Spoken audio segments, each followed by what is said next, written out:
बघा, AC circuits या टॉपिकवरचे problems बघूयात आपण. Chapter number 13. First problem. If the effective current in A 50 cycle AC circuits is 5 ampere.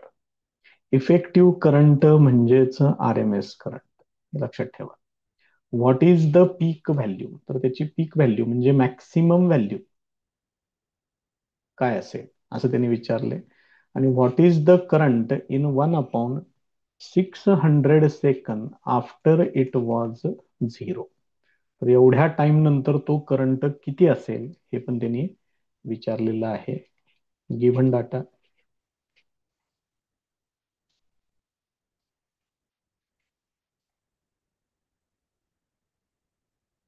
काय सांगितलेलं आहे, फ्रिक्वेन्सी दिलेली आहे 50 सायकल म्हटलेलं आहे, म्हणजेच 50 हर्ट्झ ही फ्रिक्वेन्सी घ्यायची आहे. त्यानंतर आर एम एस करंट सांगितलेला आहे, त्यालाच इफेक्टिव्ह करंट असं पण म्हटलेलं आहे, 5 ampere. What is the peak value I zero equal to question mark. What is the current I equal to time सांगितलेला आहे त्यांनी 1/600 सेकंद या पद्धतीने दिलेलं आहे. करंट झिरो झाल्यानंतर एवढा वेळ दिला आपण, तर त्या वेळेनंतर करंट काय असेल असं त्यांनी विचारले.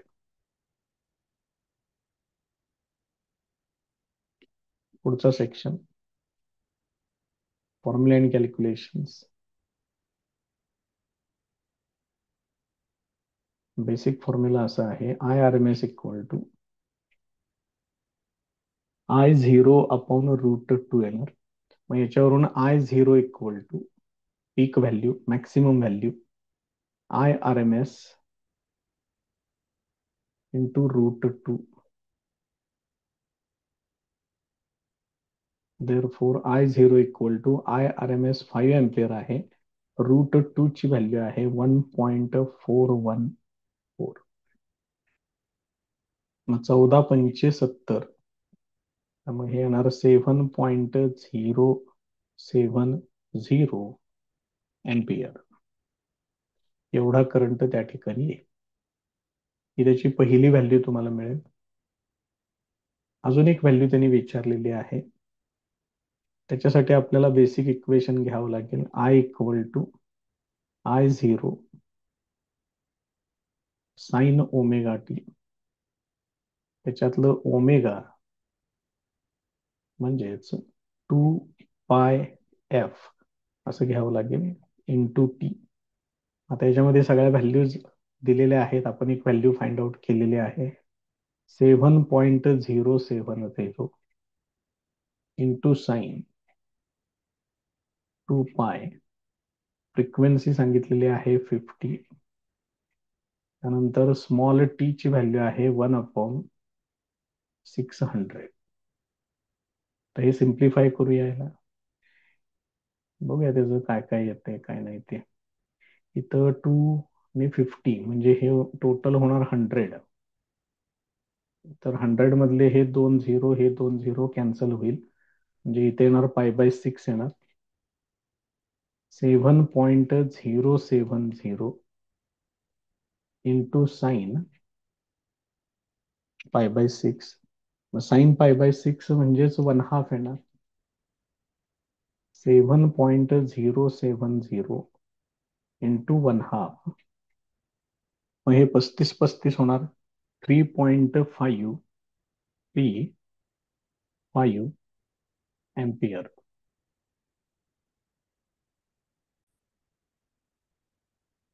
नेक्स्ट प्रॉब्लेम बघा. Find the time required for a 50 hertz alternating current to change its value from 0 to the R M S value. बघा, थोडस वेगळ्या पद्धतीने विचारलेलं आहे तुम्ही. काय विचारले पहिल्यांदा ते व्यवस्थित समजून घ्या, म्हणजे मग त्याला त्या पद्धतीने आपल्याला ऍडजस्ट करता येईल. फाइंड द टाइम रिक्वायर्ड म्हटले म्हणजे स्मॉल टी फाइंड आउट करायचं आहे. त्यानंतर for a 50 hertz alternating current, frequency दिलेली आहे 50 हर्ट्ज. त्याच्यानंतर for a 50 hertz alternating current to change its value from 0 to the R M S value. म्हणजे I equal to काय झालं पाहिजे, आय आर एम एस झालं पाहिजे. तर याच्यासाठी किती वेळ लागेल असं त्यांनी त्या ठिकाणी विचारलेलं आहे.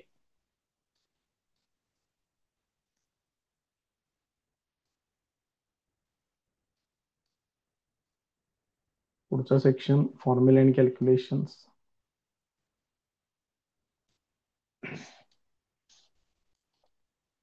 आपला बेसिक फॉर्म्युला आहे I equal to I zero sine omega T. तर याच्यामध्ये आय इक्वल टू हे पाहिजे आहे आय आर एम एस.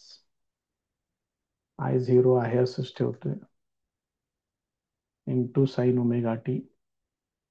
मग आय आर एम एस चा काय फॉर्म्युला आहे, आय झिरो डिव्हायडेड बाय √2. ते याच्यामध्ये वापरून घ्या आय आर एम एस च्या ठिकाणी.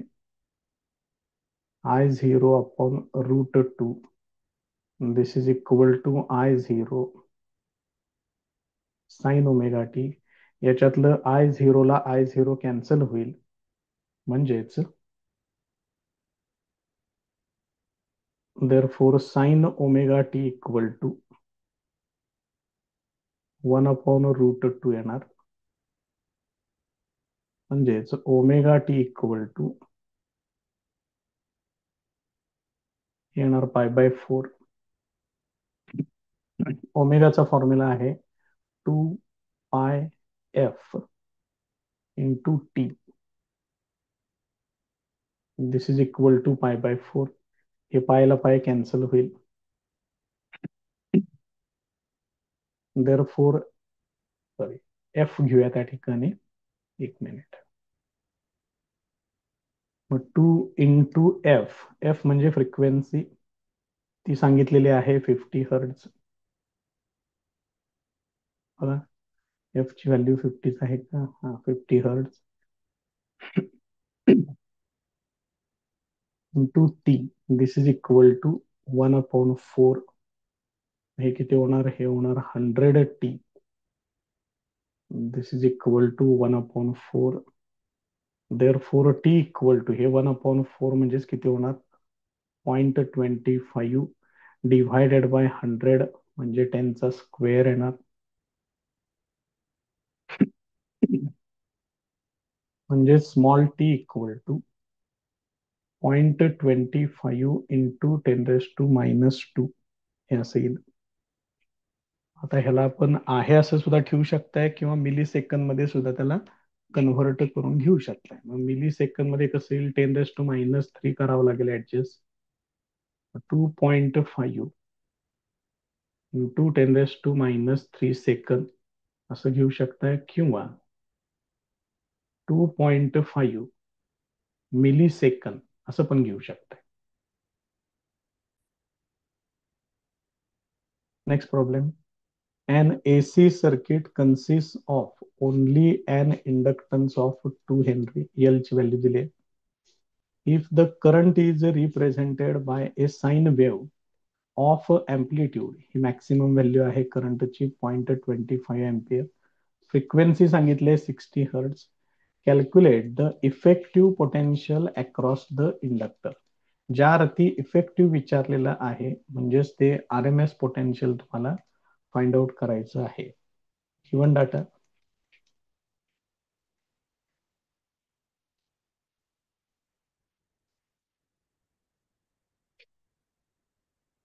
काय काय सांगितलेलं आहे बघा. इंडक्टन्स दिलेलं आहे 2 हेनरी.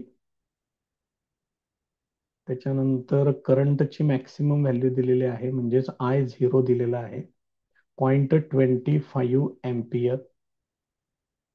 यालाच तुम्ही 1/4 एम्पियर असं सुद्धा वापरू शकताय. त्यानंतर फ्रिक्वेन्सी दिलेली आहे 60 हर्ट्ज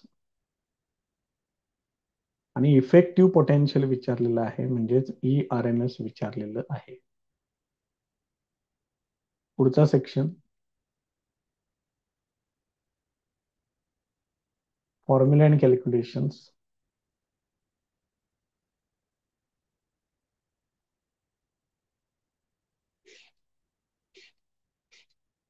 याच्यामध्ये ERMS इक्वल टू, आपण EMF चा फॉर्म्युला कसा घेतोय, करंट फक्त इंडक्टर आहे त्यामुळे पुढे काय येणार, हे इंटू XL येणार. तर IRMS इंटू XL हे असेल. हाच फॉर्म्युला पुढे थोडस वाढवून घेऊया. ERMS इक्वल टू IRMS म्हणजेच काय येणार, I0 अपॉन √2. नंतर XL साठी येणार ओमेगा इंटू L.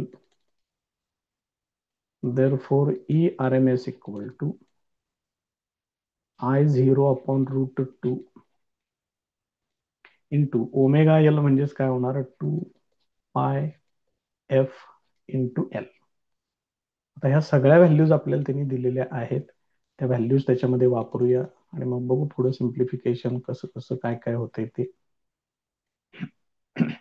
I0 ची व्हॅल्यू आहे 1/4 divided by √2.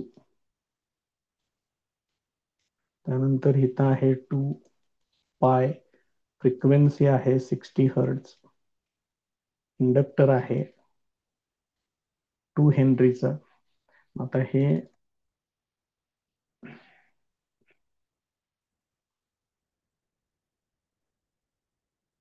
ERMS equal to, हे 1/4 इथं खाली घेतोय, हे 2 मिनिटं तसंच ठेवतो याला. 2 इंटू 2 हे होणार 4π into 60. Therefore ERMS equal to, हे 4 ला 4 कॅन्सल होईल, पायची व्हॅल्यू आहे 3.142 इंटू 60 डिवायडेड बाय √2 ची व्हॅल्यू आहे 1.414. हे तेवढं आता लॉगनं सोडवावं लागेल. 3.412 म्हणजे 0.4972, 60चा 77 82, यांची बेरीज 4 15 9 10 17, हातचाला 1 7 आणि 1 8 आणि 4 12, 2 हातचाला 1, 1 + 1 हे होणार 2, 0.14चा 1 मध्ये 4चा मेन डिफरन्स, 14 1 मध्ये 4चा मेन डिफरन्स, म्हणजे किती होणार, 14 92 आणि 2, 14 94 आणि 10, म्हणजे 1504.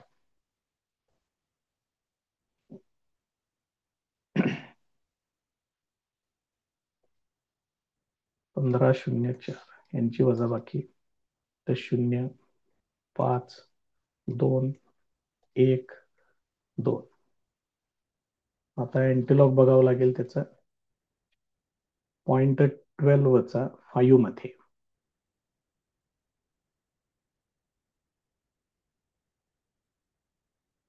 0.12 चा 5 मध्ये ते येणार 1334,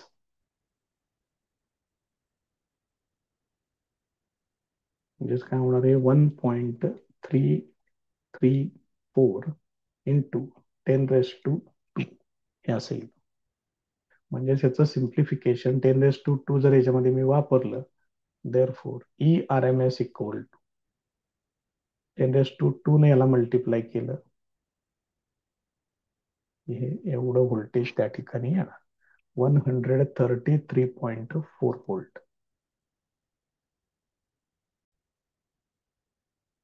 नेक्स्ट प्रॉब्लेम बघा. Alternating EMF E equal to, EMF साठी असं इक्वेशन दिलेलं आहे. Applied to a circuit containing an inductance of 1/π henry, ही L ची व्हॅल्यू आहे. Write an equation for instantaneous current I equal to, काय इक्वेशन येतं इथे मांडायचं आहे. And what will be the reading of the AC galvanometer connected in the circuit. मग हे AC गॅल्व्हॅनोमीटर म्हणजे करंट मेजर करण्यासाठी जर एम्पियर मीटर जर तुम्ही वापरलेलं असेल तर ते नेहमी RMS व्हॅल्यू दाखवतो, एवढं लक्षात ठेवा. त्यामुळे करंट तुम्हाला IRMS फाइंड आउट करावा लागेल. गिव्हन डाटा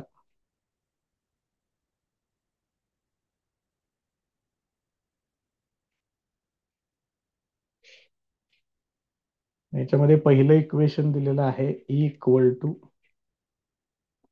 त्याने दिलेलं इक्वेशन लिहूया, 220 साइन 100 पाय टी. त्यानंतर इंडक्टन्स सांगितलेलं आहे 1/पाय हेनरी. त्याच्या पुढे इक्वेशन ऑफ इन्स्टंटेनियस करंट विचारले.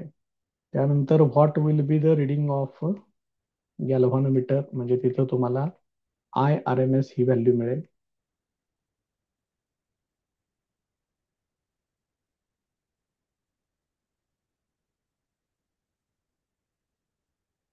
पुढचा सेक्शन फॉर्म्युला अँड कॅल्क्युलेशन्स. त्यांनी दिलेले इक्वेशन आहे E equal to 220 sign 100 pi into T. याला कम्पेअर कोणाबरोबर करायचं, E equal to E0 sine omega T. मग याच्यावरून तुम्हाला काय मिळणार, E0 इक्वल टू 220 व्होल्ट. त्यानंतर ओमेगा मिळणार 100 पाय रेडियन पर सेकंद, हा ओमेगा मिळेल. आता मला पहिल्यांदा XL फाइंड आउट केलं पाहिजे, इंडक्टर जोडलेला आहे त्याने. मग ओमेगा इंटू एल येणार. ओमेगाची व्हॅल्यू आहे 100 पाय आणि एल ची व्हॅल्यू आहे 1/पाय. हे पाय तेवढं कॅन्सल होईल. therefore XL इक्वल टू 100 एवढे. आता मला याच्यावरून त्यांनी करंटचं इक्वेशन विचारलेलं आहे. आता इंडक्टर जर सर्किटमध्ये असेल, फक्त तेवढा एक तास सांगितलेला आहे, then only inductor is connected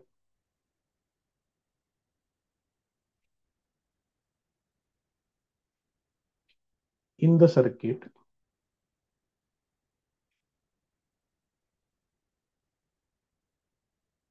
EMF leads the current.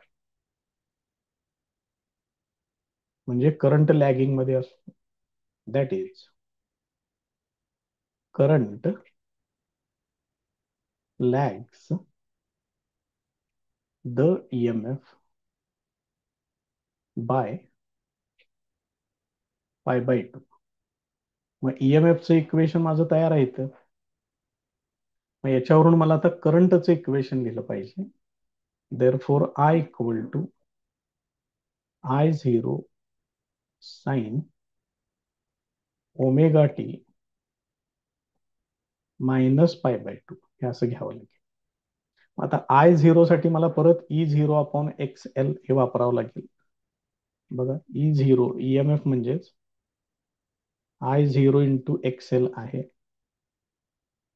मग त्याच्यावरून I0 इक्वल टू काय येणार, E0 divided by XL sine ओमेगाची व्हॅल्यू किती आहे, 100 पाय टी मायनस π/2.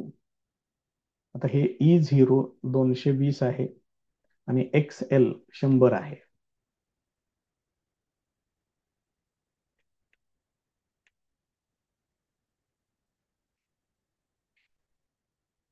हे असेल, हे बाकीचं पुढं आहे असंच राहील, हो चेंज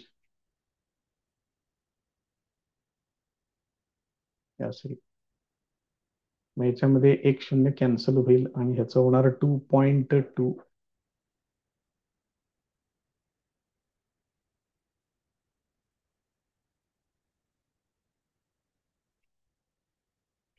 होईल फायनल आन्सर करंट एम्पियर मध्ये. या पद्धतीनं ते इक्वेशन तिथं तुम्हाला दिसेल. आता आणखीन एक त्यांनी विचारलेलं आहे, दुसरा पॉइंट त्याच्यातला. असं विचारलंय की ते एसी गॅल्व्हॅनोमीटर किती रिडिंग दाखवेल. नेहमी लक्षात ठेवा, AC galvanometer always show RMS value of current.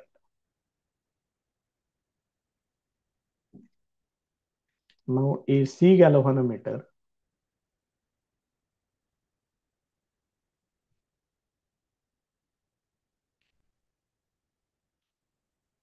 always show RMS value. मला करंट पाहिजे आहे I R M S equal to, मग तो काय येणार I0 अपॉन √2 येणार. मग I0 ची व्हॅल्यू आहे 2.2 डिव्हायडेड बाय √2, 2.2 अपॉन 1.414. एवढं सोडवून घ्या. 0.22चा शून्य मध्ये,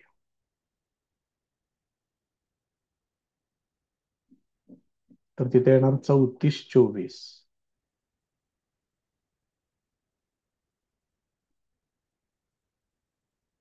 त्यानंतर 1.414, 0.14चा 1 मध्ये 4चा मिड डिफरन्स.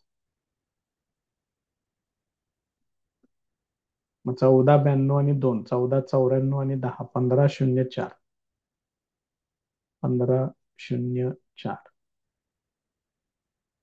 यांची वजाबाकी करायची आहे. इथं 0 येणार, इथं 2, 5 आणि 9, 14, त्याला 1, 3 मधून 2 गेला, उरला 1.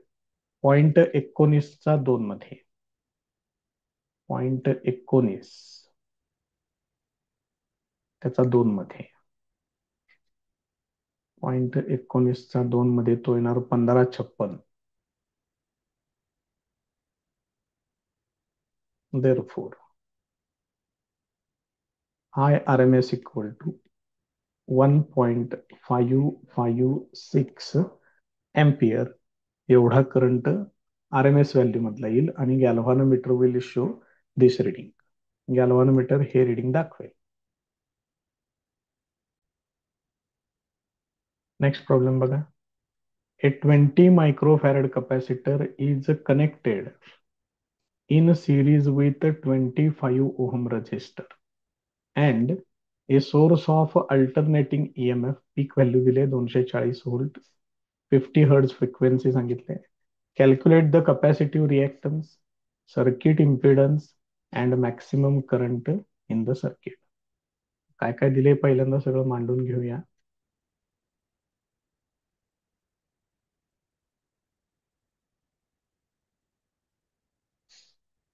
Given data. कॅपॅसिटर सांगितलेला आहे 20 मायक्रोफॅरेडचा, म्हणजे ते किती होणार 20 into 10⁻⁻6 farad.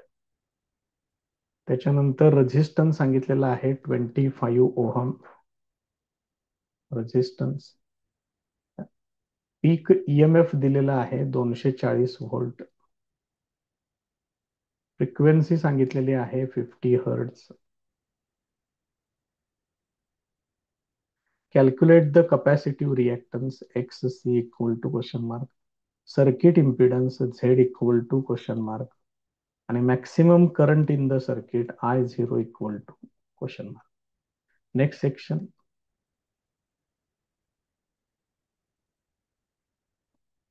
Formula and calculations.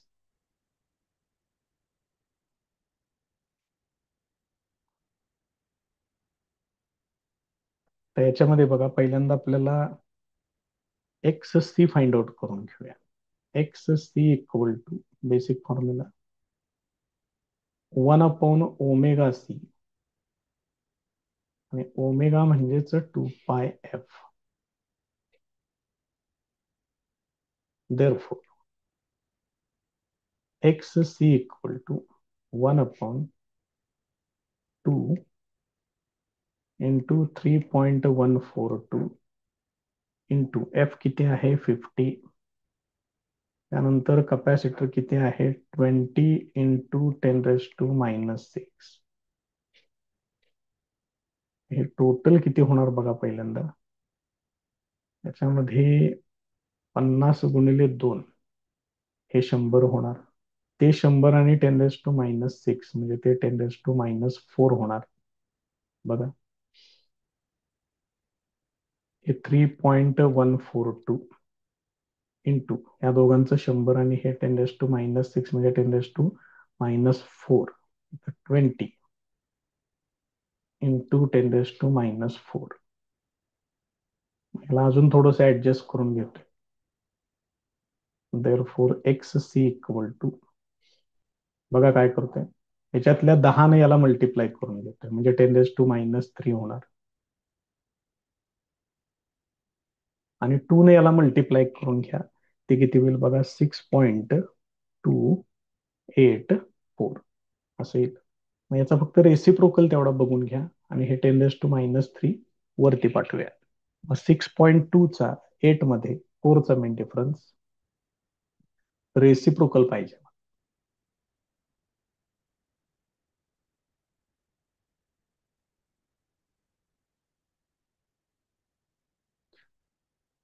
6.2चा 8 मध्ये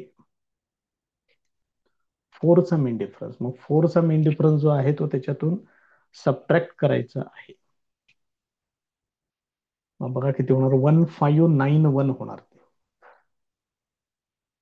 1591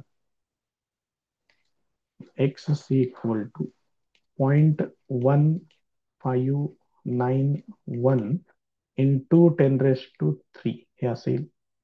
therefore X C equal to 10⁻³ ने याला मल्टिप्लाय केलं की 159.1 ओहम ही व्हॅल्यू येईल. हे तुमचं पहिलं आन्सर त्याच्यामधली कपॅसिटिव्ह रिॲक्टन्स.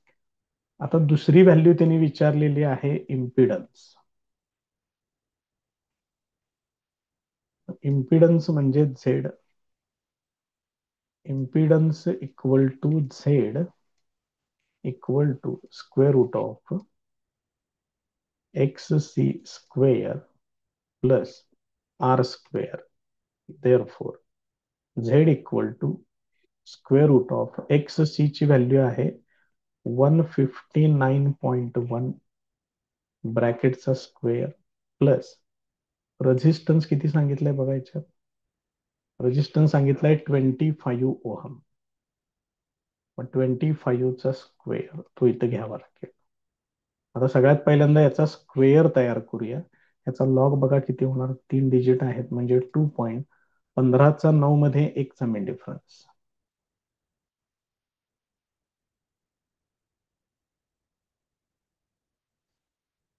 पंधरा 9 मध्ये 1चा मेन डिफरन्स म्हणजे 2017 आहे ना, 2017. आता याचा स्क्वेअर करायचा आहे त्यामुळे ह्याला 2 मल्टिप्लाय करून घ्या.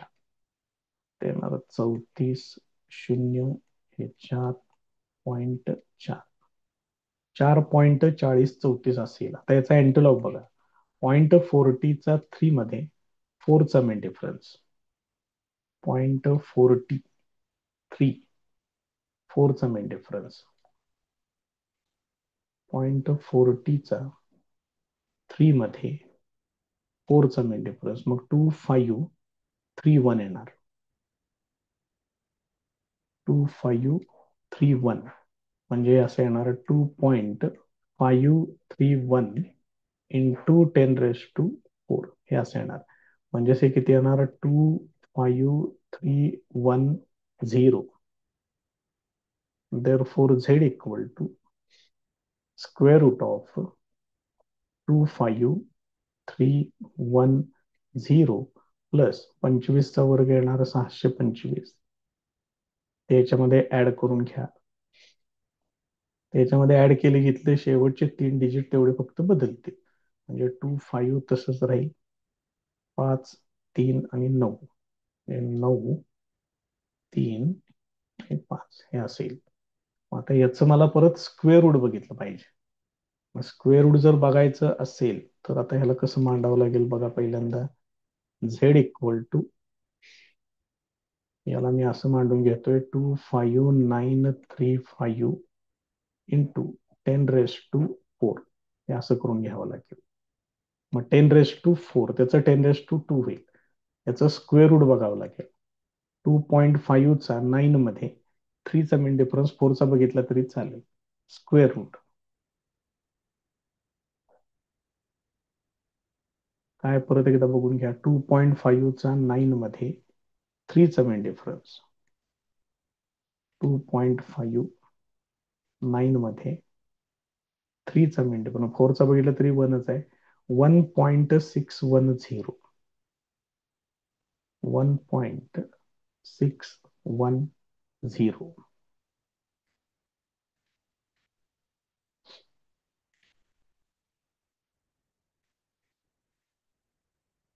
1.610 इंटू 10चा स्क्वेअर येणार इथं. हे टोटल बघा आता किती होत आहे. ते येणार 161 एवढंच होणार ते. Z equal to 161 ohm.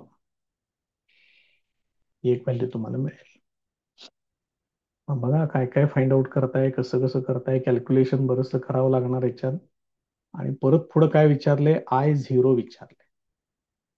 I0 equal to third part त्याच्यातलं.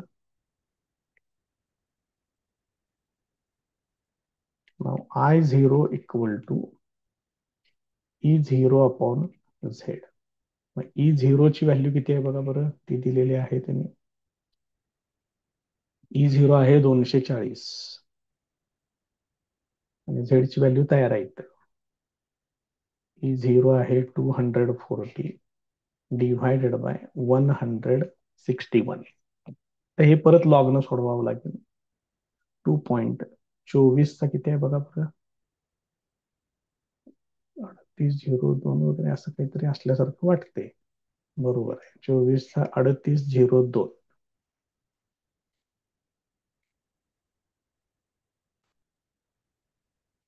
आणि 16चा 1 मध्ये, इथं पण 2 पॉइंटच येणार. 16चा 1 मध्ये तो इथंच आहे, 1 मध्ये पाहिजे. तो आहे 2068.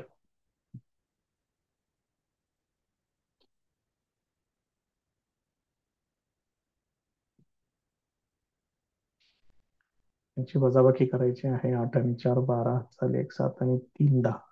आता आले 1 8 मधून 1 7, 3 मधून 2 गेले 1, इथं 0. 0.17चा 3 मध्ये 4चा मिनिट. 0.17 3 मध्ये 4चा मिनिट. तो येतो 1. 1490 होणार आहे. 1490.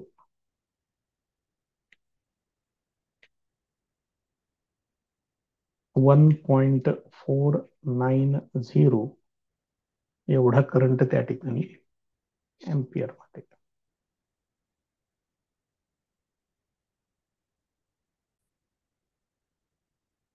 नेक्स्ट प्रॉब्लेम बघा. ए 25 microfarad capacitor, 0.1 Henry inductor and a 25 ohm resistor, they are connected in series with an AC source of EMF. EMF चं इक्वेशन असं आहे. काय काय फाइंड आउट करायचं बघा. Frequency of EMF, reactance of the circuit, impedance of the circuit, current in the circuit and the phase angle. बऱ्याच गोष्टी आहेत. एकदम एवढा मोठा प्रश्न काही परीक्षेत येणार नाही. याच्यातले कुठलेही 2 पॉइंट्स 3 पॉइंट्स असं तुम्हाला 3 किंवा 4 मार्काला विचारू शकतं. बघूया आपण सगळे पॉइंट्स एक एक एक एक फाइंड आउट करत जाऊया.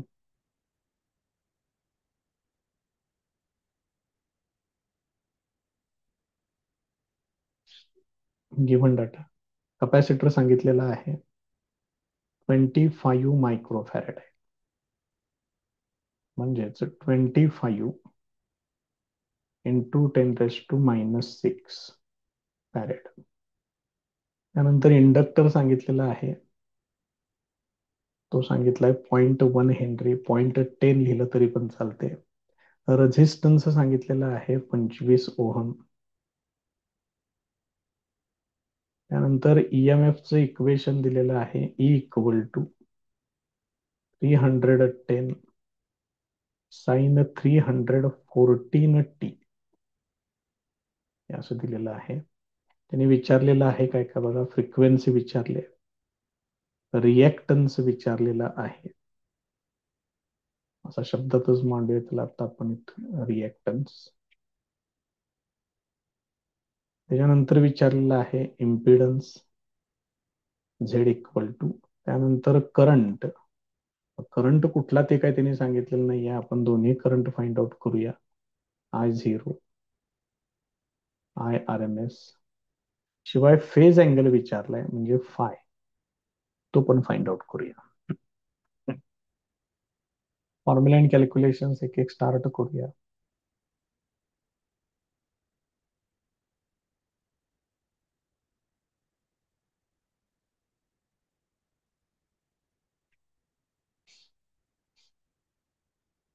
पहिल्यांदा EMF चं इक्वेशन लिहून घेऊ. E equal to E0 sine omega T, आणि त्यांनी दिलेले इक्वेशन आहे E equal to 310 sine 314 T. याच्यावरून काय मिळणार बघा, E0 इक्वल टू 310 व्होल्ट येणार. त्यानंतर omega equal to 314 radian per second.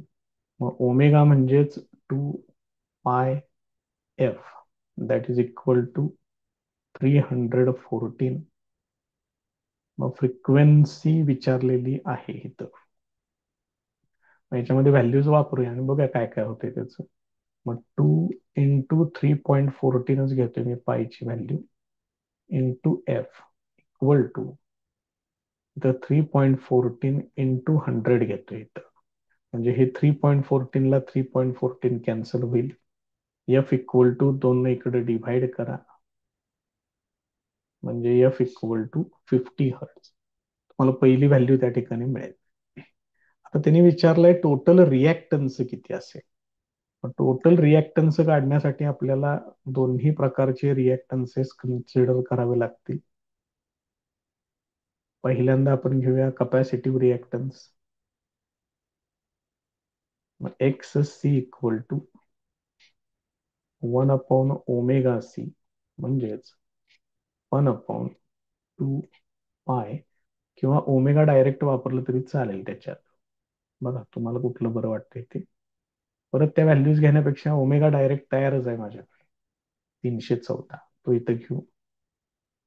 314 into capital C किती आहे, 25 इंटू 10⁻⁻6. 25 न सरळ याला मल्टिप्लाय करून घ्या. Therefore X C equal to 1/25 × 100, 0 हातचे 10, 25 एके 25 आणि 10, 35 अशी 5 हातचे 3, 25 त्रिक 75 आणि 3 78, 7850. आणि हे 10⁻⁻6, त्याला मी जरा ऍडजस्ट करून घेतो इथं. याच्यातून 10⁻³ काढून घेतोय, इथं मांडतोय. आणि हे 10⁻⁻6, म्हणजे मग हे 10 ची टोटल पॉवर होणार 10⁻⁻3. त्याला मी वरती पाठवतोय, त्यामुळे ते तिथं वरती गेल्यानंतर काय होणार, 10⁻³ होणार. आता ह्याचा फक्त रेसिप्रोकल बघून घ्या. 7.8 चा 5 मध्ये रेसिप्रोकल बघायचं.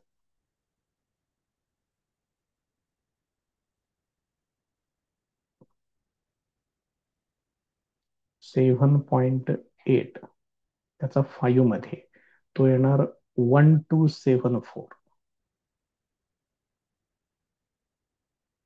म्हणजे जो किती होईल, 0.1274 हे असेल. Therefore X C equal to 10⁻³ न जर ह्याला मल्टिप्लाय केला तर हे टोटल येईल 1274. या पद्धतीने त्याची व्हॅल्यू येणार.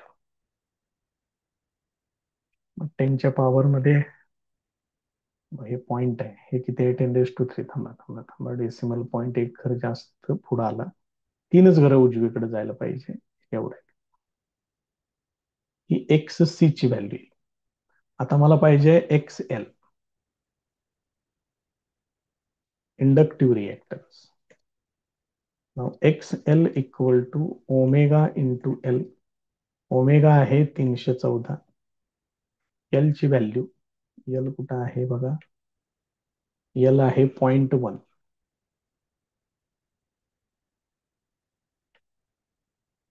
म्हणजे डेसिमल पॉईंट एक घर डावीकडे सरकवून घ्या फक्त, म्हणजे हे येणार 31.4 ओहम. तर त्यांनी नुसता रिॲक्टन्स म्हटलंय. आता या दोन्ही पैकी कोणती व्हॅल्यू जास्त आहे बघा, एक्स सी जास्त आहे, एक्स एल कमी आहे, ते इथं मेन्शन करूया. Here X C is greater than X L, therefore reactance equal to X C minus X L. X C आहे 127.4 मायनस 31.4 हे असेल. हे 4 4 हे 0 होणार, 7 मधून 1 गेले उरले 6, 12 मधून 3 गेले उरले 9. म्हणजे इथं रिॲक्टन्स येणार आहे 96 ओहम, हा एवढा येईल. बघा अशा पद्धतीने तिने सगळ्या व्हॅल्यूज विचारलेल्या आहेत त्या. मग इथं कपॅसिटरचा इफेक्ट जास्त आहे. त्याच्यानंतर काय विचारले बघा बरं, रिॲक्टन्स झाला, आता इम्पिडन्स विचारलाय. पुढचा पॉइंट, इम्पिडन्स साठी मला रेजिस्टन्स पण लागेल. रेजिस्टन्स 25 आहे.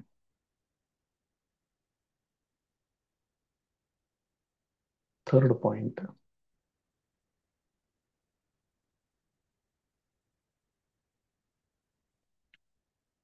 Impedance equal to Z equal to square root of R square plus X C minus X L ब्रॅकेटचा स्क्वेअर.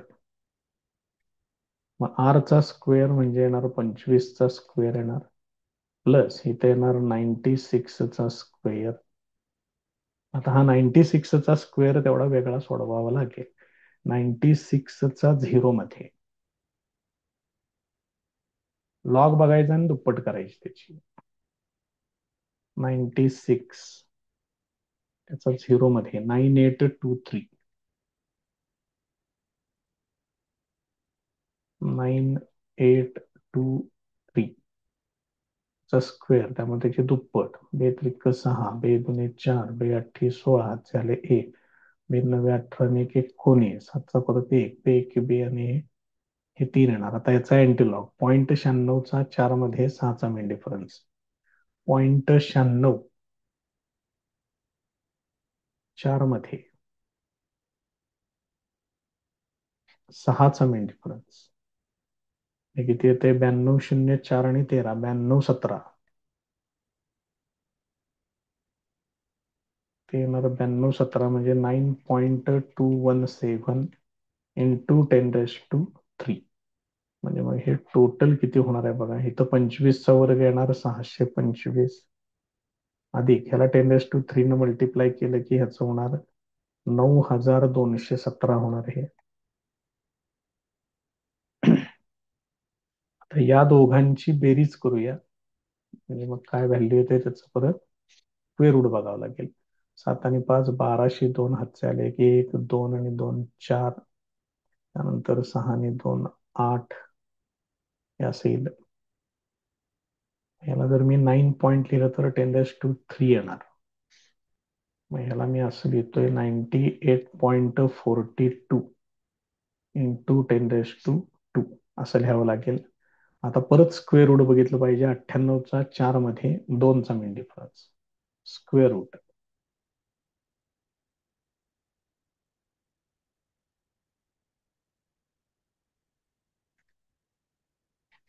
98 चा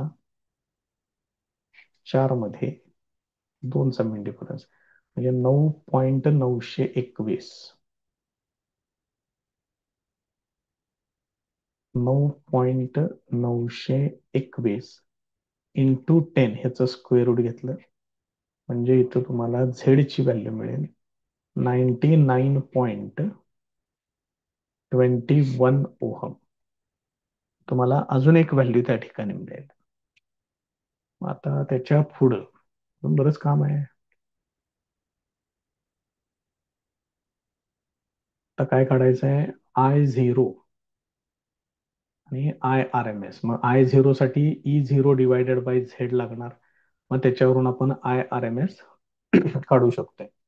E0 310 आहे बघा वरती, त्याला तेवढं लक्षात ठेवा. 310.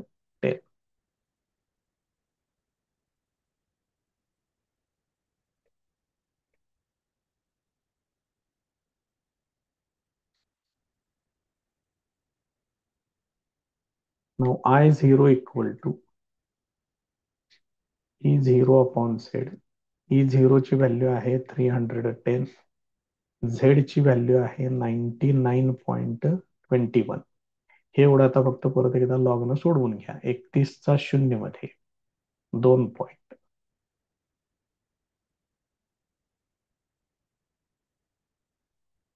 31चा शून्य मध्ये ते येणार 49.14.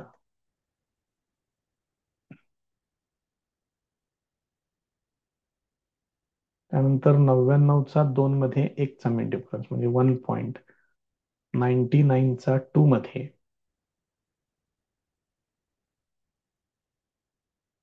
99चा 2 मध्ये 1चा मिड डिफरन्स तो 0 आहे. 9965. 9965 यांचे सबट्रॅक्शन करायचे आहे. 5 आणि 9 14 हातचे आले 1. 7 आणि 4 11 हातचे आले 1. 10 आणि 9 19 हातचे आले 1. 10 आणि 4 14 हातचे आले 1. 2.4949 अशा पद्धतीने इथं येते. काढतोय आपण मॅक्सिमम व्हॅल्यू काढतोय आपण. E0 आपण घेतलेला आहे इथं.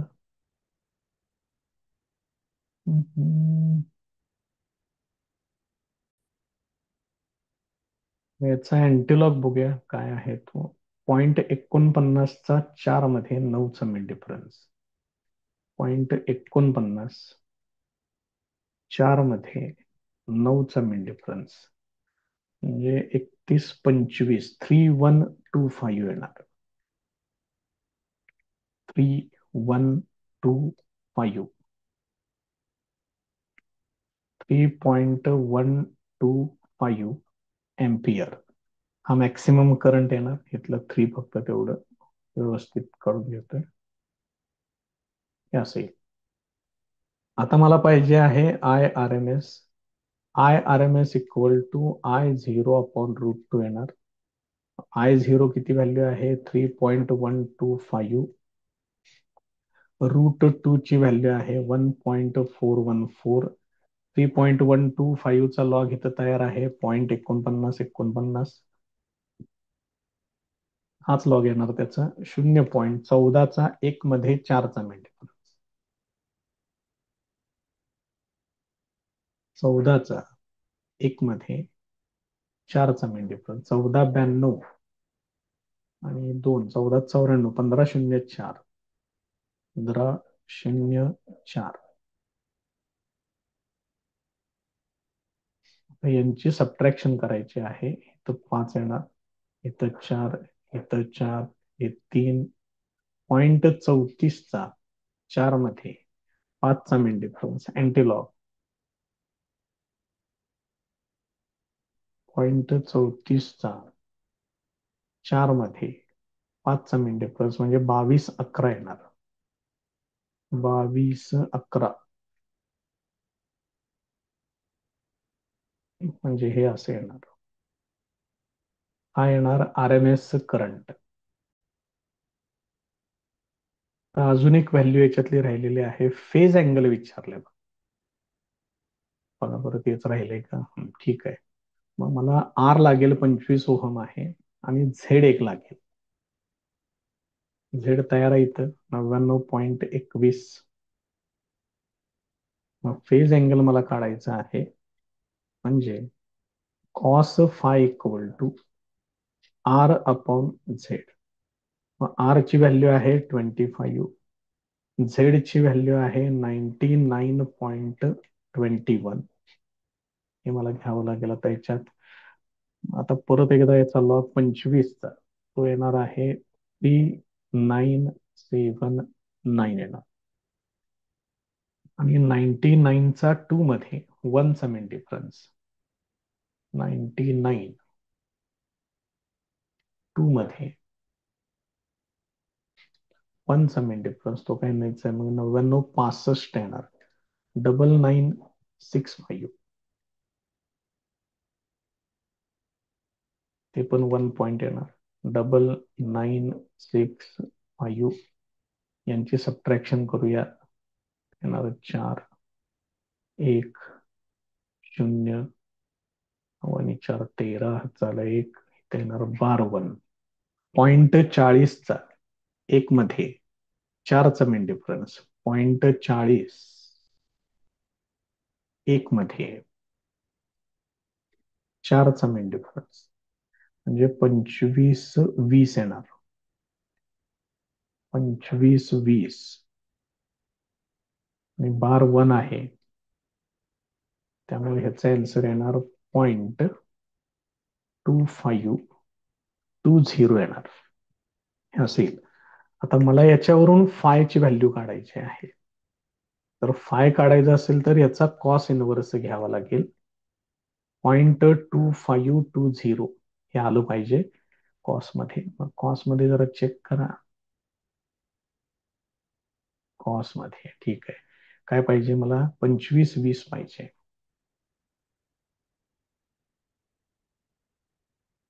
25-20 इथं कुठंतरी येईल ते.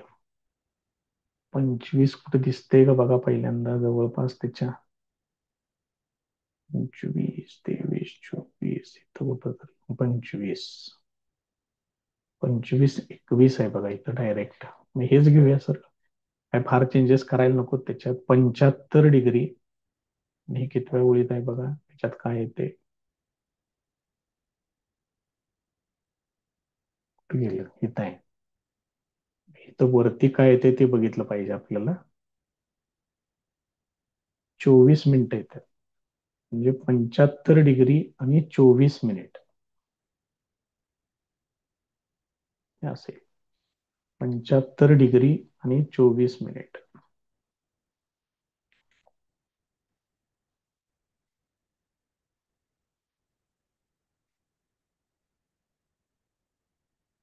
हे त्याचं फायनल आन्सर येईल.